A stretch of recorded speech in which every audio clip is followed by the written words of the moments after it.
নিজেকে নানান রকম অজ্ঞান দ্বারা সবসময় আবরিত করে রেখে দিই। সেই আবরণের মধ্যে আমি বাস করতে শুরু করি। এই আবরণগুলো একটাও সত্য না, সত্য এর অনেক পারে। তো ভগবান বলতেন, দেখো দুটো জিনিস আছে। একটা হচ্ছে একটা সাধারণ জীবন, সকালবেলা ঘুম থেকে উঠলে রাত পর্যন্ত তুমি অন্ন চিন্তা নিয়ে ব্যস্ত, মানে কি খাবো কি পরবো সেই নিয়ে তুমি ব্যস্ত, সেই নিয়ে তোমার সারাটা দিন কেটে যাচ্ছে। সারা দিন রাত ধরে তুমি শুধু সেটাই ভাবছো, এটা এটা করব সেটা করব, এবং সেই অর্থ রোজগারে তুমি ব্যস্ত, অন্ন রোজগারের জন্য তুমি ব্যস্ত। একটা হচ্ছে সাধারণ জীবন, সেইভাবে কাটে। তো সেই জীবনটা কেমন? তো শঙ্করাচার্যর কথা আছে, শঙ্করাচার্যের একটা সুন্দর গল্প আছে। বলা হয় যে শঙ্করাচার্য একবার কোথাও গেছিলেন, গিয়ে দেখছেন, খুব সম্ভবত ঘটনাটা কাশীরই, যে এক বৃদ্ধ সংস্কৃতের পণ্ডিত, বৃদ্ধ মানুষ, সে সংস্কৃতের পণ্ডিত, সে মৃত্যুশয্যায় শায়িত, কিন্তু সে তখনও সংস্কৃতের ব্যাকরণের কিছু শ্লোক মুখস্থ করছে। তখন শঙ্করাচার্য ভজ গোবিন্দম রচনা করেন, বলেন ভজ গোবিন্দম ভজ গোবিন্দম গোবিন্দম ভজ মৌরমতে, যে অনেক হয়েছে, তুমি কি এসব ডুক্কিং কারণে, মানে সংস্কৃতের এইসব সূত্র মুখস্থ করছো, এসব কি করছো, এগুলো অবান্তর, তার থেকে তুমি গোবিন্দের ভজনা করো। তো হে মূঢ়মতে, তুমি গোবিন্দের ভজনা করো। সেই শঙ্করাচার্যই বলছেন যে মানুষ বাস্তবিক এক গর্ধবের মতন, গাধার মতন পিঠে বোঝা বয়ে বেড়ায়। তা আমরাও নিজেদের নানান কল্পনা, নানান স্বপ্ন, নানান সুখ দুঃখ অসুবিধা, নানান যন্ত্রণা সবসময় কাঁধে নিয়ে বেড়াতে থাকি, এই সংসারের মধ্যে ঘুরে বেড়াচ্ছি। এবং আমি বলছি আমি বেশ ভালো আছি, বাস্তবিক আমি ভালো নেই, এই কথাটাই বুঝি না। গুরু প্রথমে কি শেখান? বলেন, তুমি যখন গুরুর কাছে যাও, গুরু প্রথমে বোঝান যে তুমি বাস্তবিক ভালো নেই।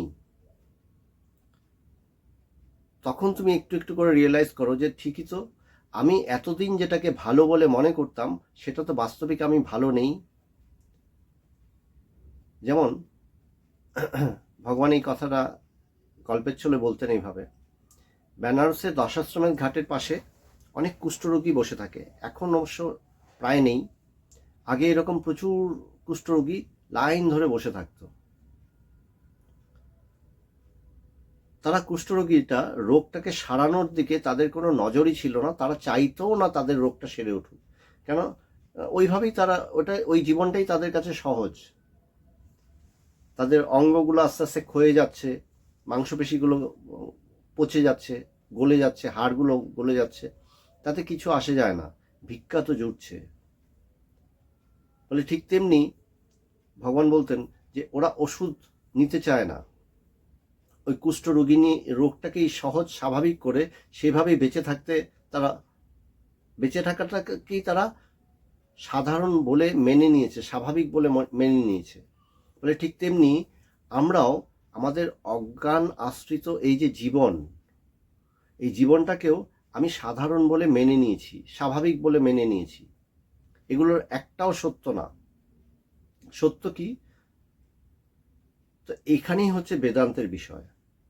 তো গুরুর কাছে গেলে গুরু কি বলেন? প্রথমে বলেন, বাস্তবিক তুমি যেটাকে সহজ স্বাভাবিক জীবন বলে মনে করেছো সেটা কিন্তু ঠিক নয়, তুমি মোটেও ঠিক নেই, তুমি মোটেও ভালো নেই।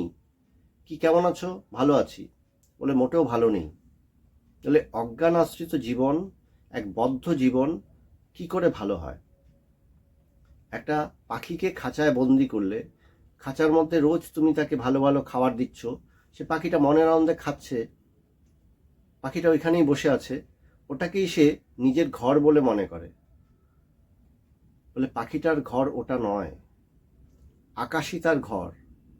তার স্বাভাবিক জীবন হচ্ছে সে যখন ডানা মেলে উড়ে যায়, সেটাই তার স্বাভাবিক জীবন। ঠিক তেমনি আমাদের স্বাভাবিক জীবন কি? বলছেন অজ্ঞানমুক্ত জীবনই হচ্ছে স্বাভাবিক জীবন। কিন্তু আমরা অজ্ঞানটার মধ্যে নিজেদেরকে বদ্ধ করে রেখেছি এবং তার ভেতরেই থাকছি। এর থেকে বেরিয়ে আসার কোনো প্রয়াস আমাদের নেই। বলে তুমি প্রয়াস করো, ধাক্কা মারো। ভগবান বলতেন ধাক্কা দাও। আমরা সংসারে কি করি? ধাক্কাটা অন্য মানুষকে মেরে দিই। এই তুমি এটা ঠিক করছো না, ওটা ঠিক করছো না, হ্যান করছো না, ত্যান করছো না বলে ধাক্কাটা অন্যকে মেরে দিই। বলছে না, নিজেকে ধাক্কা দাও। ধাক্কা দাও নিজেকে, যে তুমি অজ্ঞান আবদ্ধ হয়ে আছো। উচ্চ চিন্তা করতে অনুশীলন করো। গুরু তোমাকে উচ্চ চিন্তা করান।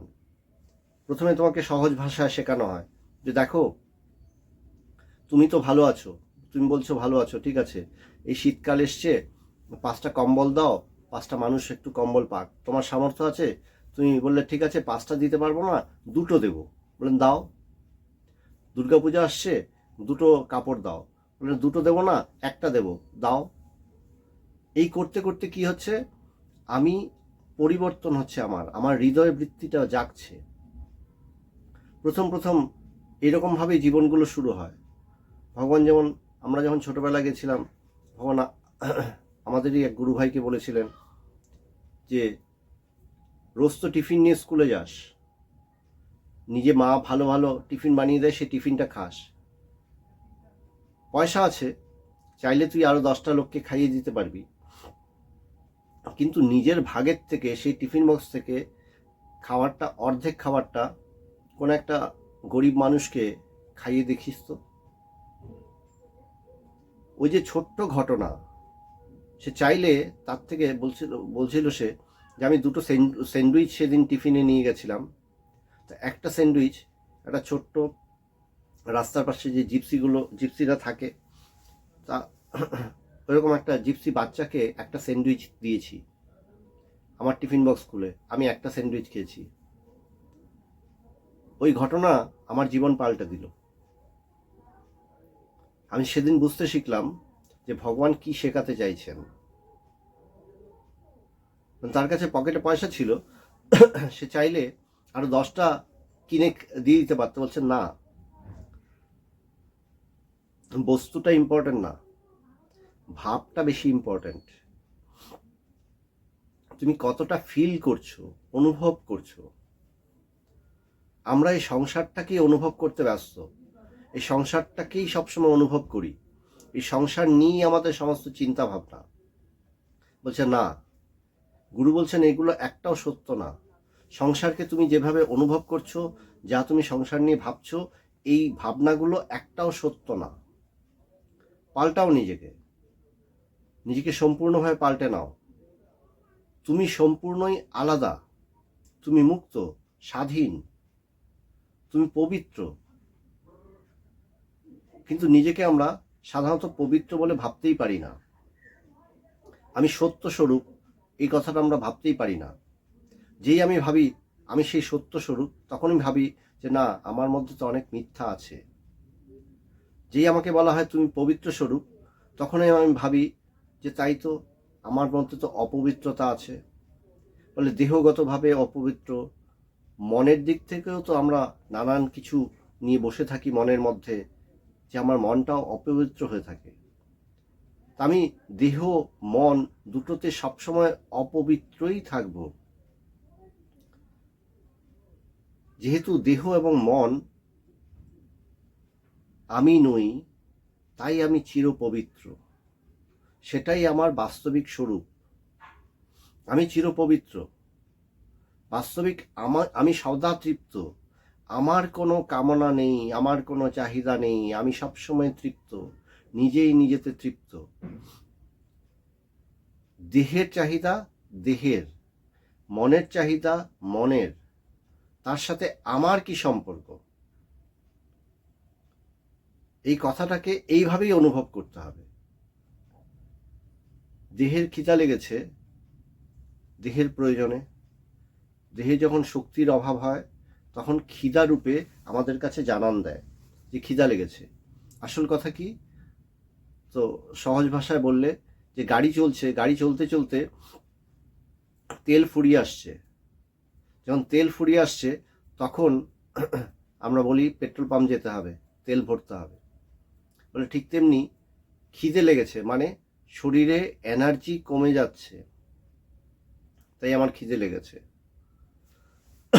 তো আমরা তখন খাই এনার্জি রিগেইন করার জন্য। দেহের প্রয়োজনে দেহ দেহের ধর্ম পালন করে। বলে খিদেটা তোমার নয়, দেহের। চাহিদাটা তোমার নয়, ওটা মনের চাহিদা। মন অনেক কিছু আশা করে, মনে করে এটা পেলে ভালো লাগবে, ওটা পেলে ভালো লাগবে, কিন্তু মন বাস্তবিক একটা ভূতের মতন। ওই যে বলে না যে রাহু সূর্য আর চন্দ্রকে খেয়ে নেয়, কিন্তু ধর নেই, খেয়ে তো নেয়, মুখ দিয়ে ঢুকে তো যায়, আবার গলা দিয়ে বেরিয়ে যায়, তাই গ্রহণ হয়। ঠিক ওই রকমই মন মনে করে যে এইটা পেলে আমি ভালো থাকবো, ওটা করতে পারলে আমার ভালো লাগবে, করে বটে, কিন্তু কোনোটাই ধরে রাখতে পারে না। একটা কিছু করলো, ধরো কথার কথা যে আমি আইসক্রিম খেলে আমার ভালো লাগবে, এখন ভীষণ আইসক্রিম খেতে ইচ্ছে করছে, সে ছুটলো, আইসক্রিম কিনলো, আইসক্রিমটা খেলো। আইসক্রিমটা খাওয়া শেষ হওয়ার পরেই মন কিন্তু আরো কিছু একটা চাইবে, ওই তৃপ্তিটা সে ধরে রাখতে পারবে না। মন বাস্তবিক কোনো কিছুকে ধারণ করতে পারে না। আমার মজার ব্যাপার, মন যেমন কোনো কিছুকে ধারণ করতে পারে না, আমাদের স্মৃতি সমস্ত কিছুকে ধারণ করে বসে থাকে এবং সেই মনকে উস্কায় যে ওইটা করো, ওইটা করো। আমরা যে বলি চিত্তশুদ্ধি, এই পথে আসলে পরে এই কথাটা বারবার শোনা যায় যে চিত্তশুদ্ধি করতে হবে, চিত্তশুদ্ধি করতে হবে। এই চিত্তশুদ্ধি ব্যাপারটা কি, সহজ ভাষায় আলোচনাটা করছি যাতে বুঝতে সুবিধা হয়। চিত্তশুদ্ধি কি, অর্থাৎ এই স্মৃতি, যে স্মৃতিগুলো আমাকে সবসময় ইনস্টিগেট করে, আমার মনটাকে ইনস্টিগেট করে, নানান কিছু করতে প্রবৃত্ত করে, নানান কিছু চাহিদা নিজের মনের মধ্যে আশা আকাঙ্ক্ষা গুলো জেনারেট করতে সাহায্য করে। আজকে আইসক্রিম খেয়ে ভালো লেগেছে, কালকেও আমার মনে হবে একদিন বা দুদিন পরে আবার ওই আইসক্রিমটা খাবো, ওই ফ্লেভারটা খাবো। ওই তৃপ্তিটাই আমাকে চিত্তের সে স্মৃতিটা, সুখকর স্মৃতিটাই আমাকে আবার ইনস্টিগেট করে। সংসারে আমার ছোট ছোট ভালো লাগা যে স্মৃতিগুলো আছে, সেগুলি সংস্কার রূপে চিত্তে বসে থাকে, সেই আমার মনকে ইনস্টিগেট করে, চলো এটা করি, চলো এটা করি। সেগুলো সে রিলেট করে কিভাবে, কখনো দেহগত, কখনো মনোগত, কখনো আবেগগত, নানানভাবে সে রিলেট করতে থাকে। এবং আমি ইনস্টিগেটেড হই এবং আমি প্রবৃত্ত হয়ে সেই কর্মটা করেও বসি, তাতে কি আমার তৃপ্তি ঘটে? বলছেন না, মন কোনো কিছুকে ধারণ করতে পারে না, তাই মন কোনো কিছুতেই তৃপ্ত হয় না। চিত্ত যা ধারণ করে বসে আছে সেটা অতীত, কতগুলো স্মৃতি মাত্র। তাই বলছেন চিত্ত শুদ্ধি করতে হবে। অর্থাৎ কি, সংসার নিয়ে নানান রকমের সুখকর স্মৃতি কল্পনা করে আমার মনের যে জায়গাটার মধ্যে আমি ধারণ করে, স্মৃতিরূপে ধারণ করে রেখে দিয়েছি, সেটাই আমার চিত্ত সংস্কার রূপে। সহজ করে বলা যে সেই যে সুখকর স্মৃতিগুলো সংসার নিয়ে, যে হ্যাঁ আমার নাতিটা খুব ভালো, আমার নাতি হাঁটতে শিখেছে, হ্যাঁ গল্পটা শোনাচ্ছি, যে হাঁটতে শিখেছে তাই খুব আনন্দ, আমার নাতি কথা বলতে শিখেছে, এখন খেতে পারে, তা আমি এগুলো নিয়ে হাসছি, বলে আনন্দ পাচ্ছি। বলে এগুলো কোথায়? বলে সেই গল্পটা রয়ে গেল, তারপরে দেখা গেল নাতি একসময় বড় হয়ে গেল, নাতি আর দেখে না, ঠাকুমাকে আর দেখে না। বুড়ি তাও বলছে নাতিটা কোথায়, আসে না কেন? বলে খেলতে গেছে তো। বলে খেলে মাঠের থেকে ফেরেনি? না, ফিরেছিল, হাত মুখ ধুয়ে এখন পড়তে গেছে। বলে রাত্রেবেলা পড়ার থেকে আসলে পরে আমার কাছে আসবে তো?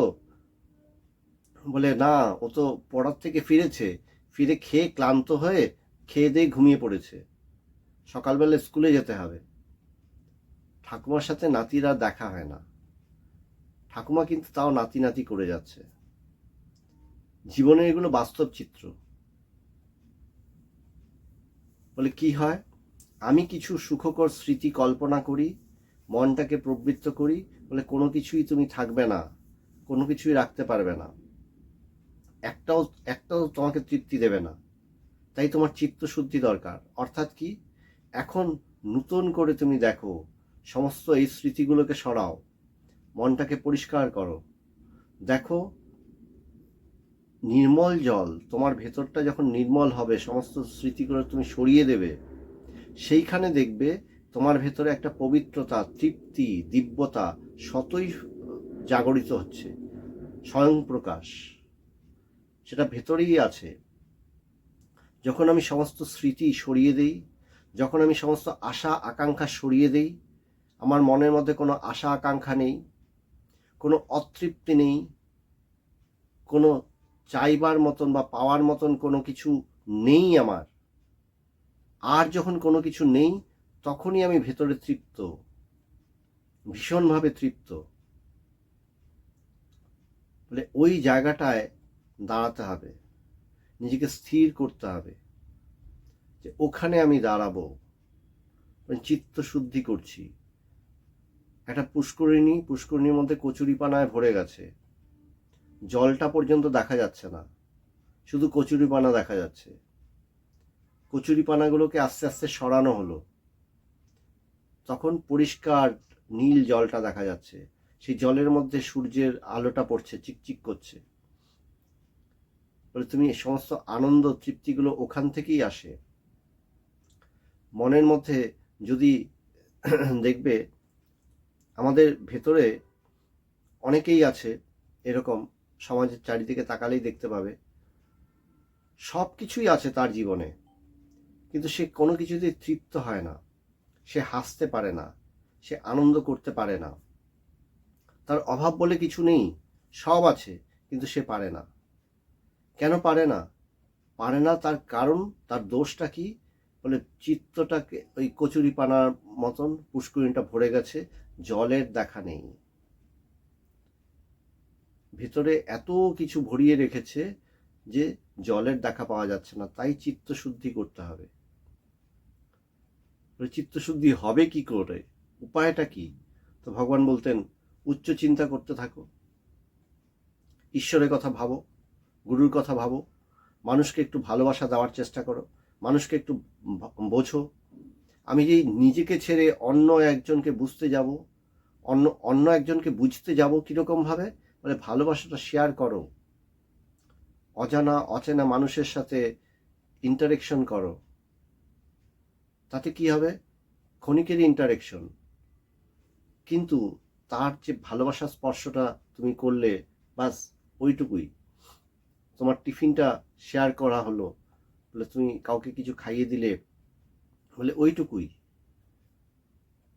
তার ভেতরে একটা জাগিয়ে দিলে যে দেখো, এখনো মানুষ ভালোবাসে।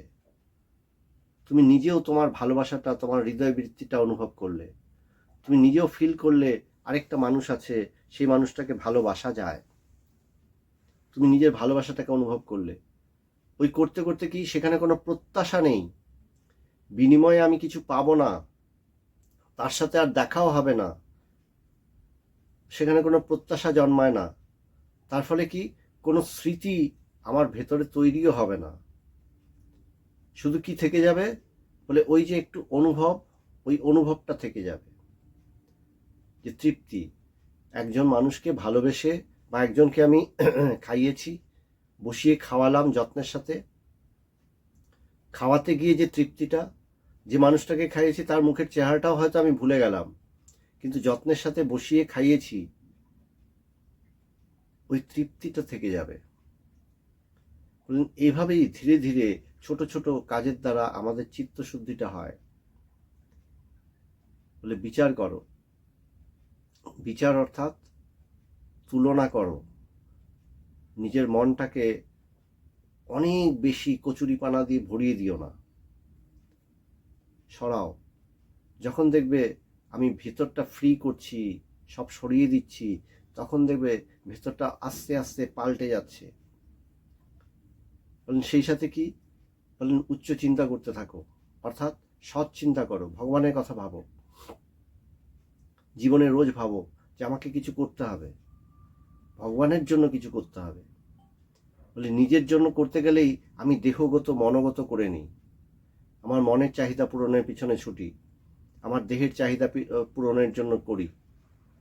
বলে দেহগতও নয়, মনোগতও নয়, তাই ভগবানের জন্য করো।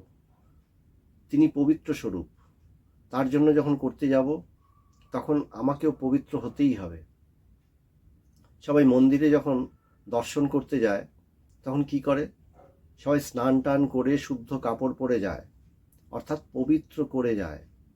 যখন আমি বারবার ভাবি ভগবানের জন্য কিছু করব, তখন আমাকেও তো পবিত্র হতে হবে। দেহগতভাবে মনোগতভাবে কখনোই আমি সম্পূর্ণ পবিত্র হই না।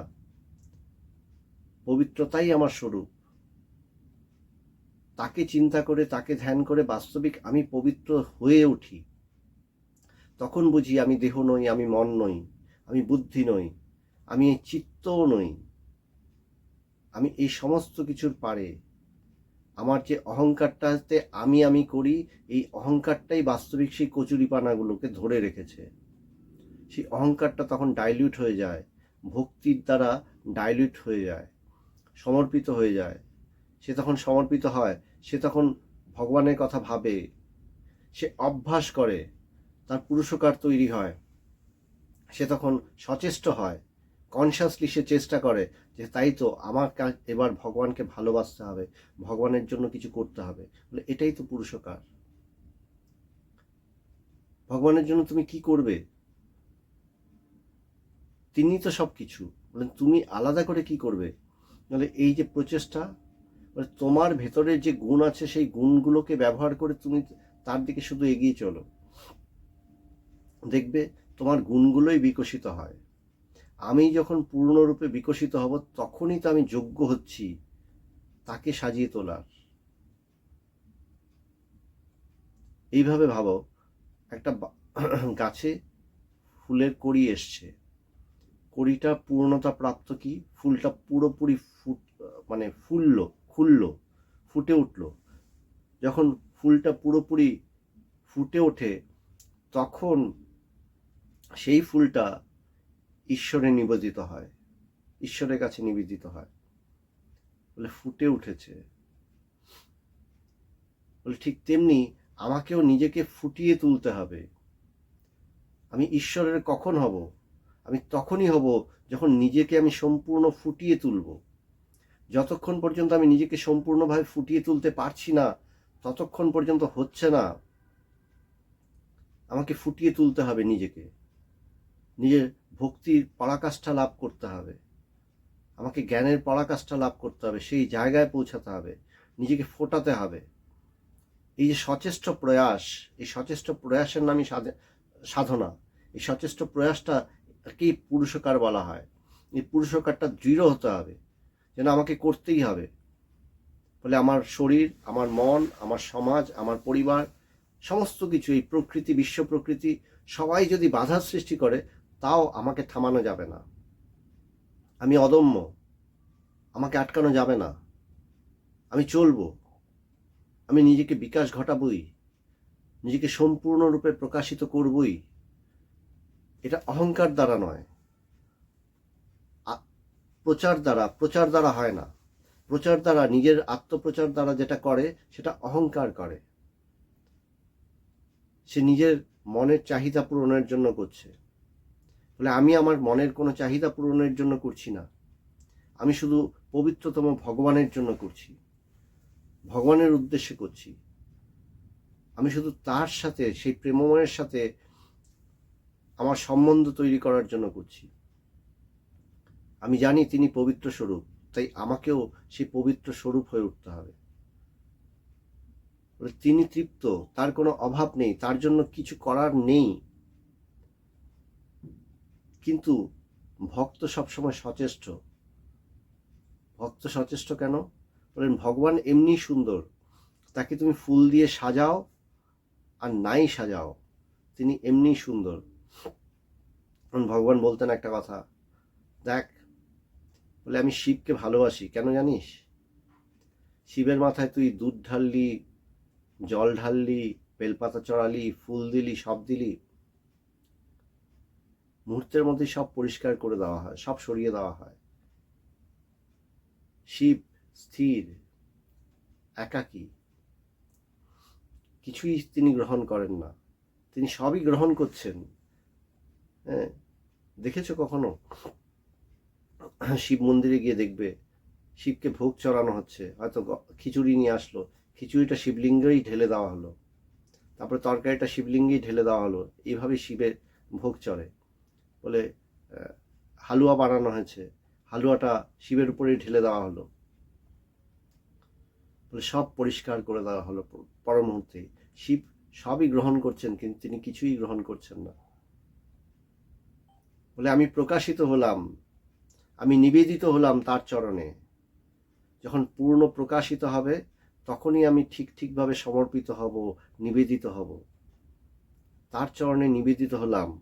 যখন নিবেদিত হলাম, তিনি কি গ্রহণ করলেন? তিনি সবসময় গ্রহণ করেই বসে আছেন, কিন্তু তিনি স্থির, একাকী। এটাই হচ্ছে সত্য। তাই ভগবান বলতেন, আমি এই জন্যই শিবকে ভালোবাসি। ভালো করে দেখ, বাস্তবিক তার কোনো প্রয়োজন নেই, ভক্তের প্রয়োজনে তিনি সবসময় গ্রহণ করে চলছেন। তুমি যাই ঢালো, গরম খিচুড়ি ঢেলে দিচ্ছে, সে নির্লিপ্তভাবে সেটা গ্রহণ করছে। এই পায়ে ঢেলে দিল, সে গ্রহণ করছে। বলে ভক্তের সমস্ত আবদার, আহ্লাদ সব তিনি গ্রহণ করছেন। ভক্ত কিছু করছে না, সেটাতেও তিনি নির্লিপ্ত। তাই তিনি সদা আনন্দ স্বরূপ শিব, তিনি মঙ্গল স্বরূপ, শিব স্বরূপ। তাই ভগবান বলতেন, এই জন্যই আমি শিবকে ভালোবাসি। ভালো করে দেখ, বলেন তুই নিজের প্রয়োজনেই নিজেকে প্রকাশিত করবি, নিজের প্রয়োজনেই নিজেই ফুটে উঠবি। তুই যদি মনে করিস, সংকল্প করিস যে আমি ভগবানের কাছে নিজেকে সমর্পিত করব, নিজের প্রয়োজনেই করছি, আমি ভগবানের কোনো কিছুর প্রয়োজন নেই, আমার প্রয়োজন। আমি নিজে যখন সম্পূর্ণভাবে প্রস্ফুটিত হব এবং তারপরে যখন আমি নিবেদিত হব, তখন আমার সার্থকতা। তুমি ফুল দিয়ে তাকে যদি নাও সাজাও, সে এমনি সুন্দর। ফুল দিয়ে সাজালে বলে ফুলের সৌন্দর্যের দ্বারা তিনি সুন্দর হচ্ছেন তা নয়, ফুলটা যেন সেই দেবমূর্তিতে সাজানোর পরে ফুলটা যখন সেখানে পড়ে, তখন মনে হয় ফুলটাও সুন্দর হয়ে উঠেছে। বাস্তব সত্যটা তাই। বলে আমি আমার পূর্ণতা পাই, আমি সমর্পিত হয়ে, ঈশ্বরের কাছে সমর্পিত হয়ে, ভক্তি লাভের দ্বারা সমর্পিত হয়, আমি আমার পূর্ণতা খুঁজে পাই। এটাই ভক্তির পরাকাষ্ঠা। ভক্ত এইভাবেই চলে, ভক্ত এইভাবেই ভাবনা করে, ভক্ত এইভাবেই নিজেকে দেখতে পছন্দ করে। তাই এইভাবেই আস্তে আস্তে নিজের জীবনটা গড়ে তোলা। বলে কি করতে হবে? বলে উচ্চ চিন্তা করো, একটু ভালোবাসো সবাইকে, কারোর সাথে বদ্ধ হয়েও না, কারোর সাথে সম্পর্ক পাতাতে যেও না, শুধু ঈশ্বর, শুধু ভগবান, বাস ভগবানই থাকুক, আর কিছু চাই না। আর নিজেকে প্রত্যেকদিন সুন্দর করে সাজাতে থাকো, সবভাবে সাজাতে থাকো। কিভাবে সাজাবো? বলে সেই পবিত্রতাকে আস্বাদ করব, সেই পরম পবিত্রতাকে আস্বাদ করব, আমার সমস্ত শরীর দিয়ে, সমস্ত মন দিয়ে, সমস্ত চিত্ত দিয়ে, সমস্ত বুদ্ধি দিয়ে, সমস্ত কিছু দিয়ে আমি সেই পবিত্রতাকে আস্বাদ করব। লোকে চন্দন মাখে সমস্ত শরীরে, ঠিক তেমনি আমি ভক্তি মাখছি সমস্ত শরীরে, আমি ঈশ্বরের প্রেম মাখছি, সেই পবিত্রতাকে মাখছি আমার সমস্ত শরীর মন জুড়ে। বলে ওই করতে করতে আমি পাল্টে যাচ্ছি, আমি পরিবর্তিত হচ্ছি। বলে ওটাই সত্য। এই করতে করতেই বলছেন জীবনটা কি? জীবন হচ্ছে একটা যাত্রা। এই যাত্রাটা কিসে? বলে পূর্ণতার পথে। পূর্ণতার পথে যাত্রা, সেটাই হচ্ছে ধর্ম। সেই পূর্ণতাটা কি দেয়? আধ্যাত্মিকতাই তোমাকে পূর্ণতার কথা বলে। আর সবাই সংসারের প্রত্যেকটা জিনিস শুধু কামনার কথা বলে, একমাত্র আধ্যাত্মিকতাই তোমাকে শুধু পূর্ণতার কথা বলবে। তুমি পরিপূর্ণ হও, সম্পূর্ণভাবে ফুটে ওঠো, প্রস্ফুটিত হও। এছাড়া আধ্যাত্মিকতা ছাড়া, বেদান্ত ছাড়া আর কেউ তোমাকে পূর্ণতার কথা শোনাবে না, পূর্ণতার পথে তোমাকে চালিত করবে না। তোমাকে শুধু নিজের করে নিতে চাইবে, তোমাকে শুধু আটকে রাখবে। বলে ভগবান তিনি সব কিছুকে গ্রহণ করে বসে আছেন, সব তো তারই। তুমি ফুটে ওঠো আর নাই ওঠো, তুমি তো তারই। কিন্তু তিনি তোমাকে গ্রহণ করেছেন, তিনি তোমাকে গ্রহণ করেছেন, তিনি চলছেন। এটা করো। তাই এখানেই জীবনের সমস্ত কিছু। এই করতে করতেই আমি পাল্টে যাব। জীবনের উদ্দেশ্য কি? সম্পূর্ণভাবে নিজের বিকাশ ঘটানো, 1 নম্বর। তারপরে কি? বলে উচ্চ চিন্তার দ্বারা, উচ্চ ভাবনার দ্বারা, হৃদয়ের প্রসারতার দ্বারা। এই হৃদয়ের প্রসারতার অভ্যাস করতে হয়। বারবার নিজের মনটাকে কামনা বাসনার মধ্যে লিপ্ত না করে উচ্চ চিন্তা করতে হয়, শুদ্ধ চিন্তা করতে হয়। অনুভব কি করব? বলে সংসারের দুঃখ, কষ্ট, জ্বালা, যন্ত্রণা, সমস্যা এগুলোকে অনুভব করার দরকার নেই। যা আছে বলে ও সলিউশন, দেহের প্রয়োজন দেহই মেটাবে, মনের প্রয়োজন মনেই মেটাবে। এগুলো নিয়ে বেশি ভাববার কিছু নেই। ভাবনা করার কি আছে? বলে উচ্চ চিন্তা করতে থাকো, দেখবে সব পাল্টে যাচ্ছে, সব পাল্টে যাচ্ছে। বলে অনুভব করো সেই পবিত্রতাকে, মনে করো সেই ভক্তি, ভগবানের দেওয়া সেই ভক্তি, ভগবানের দেওয়া সেই প্রেম, সেই প্রেমটাকেই ধারণ করো ভেতরে। নিজের শরীর মন সমস্ত কিছু দিয়ে অনুভব করতে থাকো। করতে করতে দেখবে তুমি পাল্টে যাচ্ছ, তুমি সুন্দর হয়ে উঠছো, তুমি পরিণত হচ্ছ, তুমি সম্পূর্ণভাবে প্রস্ফুটিত হচ্ছ। সেটাই তো নিবেদন। তখনই গিয়ে সম্পূর্ণভাবে আমি নিবেদিত হতে পারি। যতক্ষণ পর্যন্ত সম্পূর্ণভাবে প্রস্ফুটিত হব না, ততক্ষণ আমার অহংকার থেকেই যাবে। অহংকার, বলে না যে ফলটা যখন পুরো পেকে যায়, গাছ থেকে পাড়তে হয় না, ও নিজেই খসে পড়ে। যখন সম্পূর্ণভাবে প্রস্ফুটিত হবে, তখন নিজের থেকেই সেটা নিবেদিত হয়ে যাবে। তাই পূর্ণ বিকাশ, তাই সেই পূর্ণতার অনুভব চাই। ভেতরে সেই পূর্ণতার অনুভবের দ্বারাই আমি সম্পূর্ণ সমর্পিত হই। সেই পথে যাত্রার নামই হচ্ছে ধর্ম। সেই পথে নিজেকে প্রত্যেকটা মুহূর্তে সচেতন প্রয়াসের দ্বারা সেই দিকে ঠেলে নিয়ে যাওয়ার নামই হচ্ছে সাধনা। সেটাই পুরুষকার, যে সচেষ্টভাবে আমি সবসময় সতর্কভাবে শুধু নিজেকে সেদিকেই নিয়ে যাচ্ছি। এটাই হচ্ছে পরম পুরুষকার। আমি অন্যদিকে নিজের মনটাকে যেতে দিচ্ছি না, আমার টেন্ডেন্সিগুলো অন্যদিকে যেতে দিচ্ছি না। বলে সেটাই আমাকে করতে হবে। এটাই হচ্ছে আধ্যাত্মিকতার মূল বিষয়।